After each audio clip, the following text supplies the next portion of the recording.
sick day after day after day after day. Maybe the mysterious death of a pet. Loved ones suddenly die. Planes and cars and bicycles crash. Bones break. You are despised by the house, and the Watcher won. Although the letter spooked the tenants, they did agree to stay as long as more cameras were installed, which the Broadduses agreed to do. By this time, it was all a routine. Once Derek had the letter, he then went down to the police station, and the police, well, they could do nothing. They tried, but to no avail. To be fair, investigating a crime with no fingerprints, no digital trail, and no way to place a suspect at the scene must be a difficult, if not a nearly impossible task.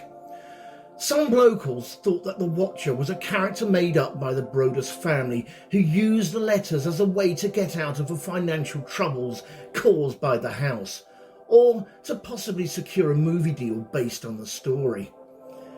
Suspicion was also prevalent that over the years the Broadduses were able to move from a $315,000 house to a $770,000 house, and finally to a $1.3 million 657 Boulevard with refinanced mortgages. They theorised that the Broadduses were experiencing buyer's remorse with the house and had turned to a desperate ploy to get out of financial troubles. Some also wondered why the family kept renovating the house, even after deciding they couldn't move in. Major movie studios were attempting to secure the rights to their story as well, and a large media deal could have been motivated for creating The Watcher. In October 2016, a horror movie called The Watcher was released despite a cease and desist order from the Broadduses.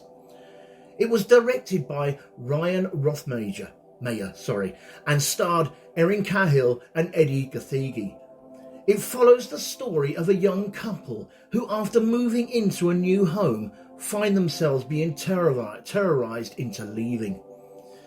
The threatening letters signed Friends of the Broaddus Family turned out to have been written by Derek Broaddus himself. It didn't really help his case because despite his claims that he had only sent them due to years of frustration and that he had not written the original Watcher letters, it still drew a lot of suspicion amongst the locals. Personally, I think that the psychological trauma experienced by the Broaddus family was a strong contender against this theory, along with the fact that at the same time of the sending of the first letter to 657, another family at 633 Boulevard, who, like the Woodses, had lived at the property for years, also received a letter from the Watcher, but threw it away believing it was some sort of crank. No other details about that letter have ever been released. So, I think if the Broadduses were attempting to make a movie deal or get out of 657 Boulevard, there would be no reason to send a letter to another house. The Broaddus family hired a private investigator and an ex-FBI profiler to try and find the identity of the Watcher. Derek Broaddus testified that the profile concluded that it was someone in their 50s or 60s who lived nearby. The private investigator staked out the area and believed that the neighbours didn't, and I quote, seem normal. Bet that went down well with the locals. The Westfield Police and the Union County Prosecutor's Office investigated, but no one was arrested and no suspects have ever been publicly identified.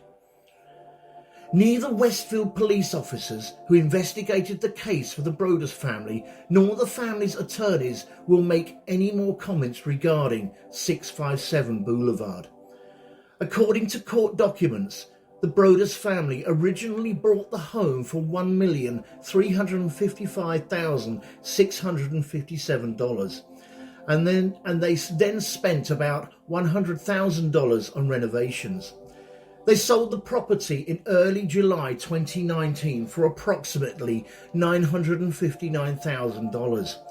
According to an online real estate database, that's nearly a loss of $400,000. According to online reports, after a bidding battle, Netflix won the rights to their story in 2018. Today, at the time of writing, it is said that the new homeowners would like to remain anonymous and have no comments to make at this time. Who can blame them, really? To this day, nobody has ever been held responsible for the letters and the psychological torture that this innocent family has endured. I hope one day, for their sakes, they find some form of closure that will help them move on with their lives. Thank you all for taking the time out to listen to this episode of Mark's Unexplained World. Next time we are going to look at the strange case regarding the crew of the Sarah Joe. This show was written by myself, Mark Hughes, and edited by Linda Hughes. The actors in this episode were Linda Hughes. With special thanks to Neil Packer and the Haunted Antiques Paranormal Research Centre in Hinckley. And remember guys, keep it real, because being real is better than being perfect. This show and all its contents are covered by the basic copyright of Mark the Medium.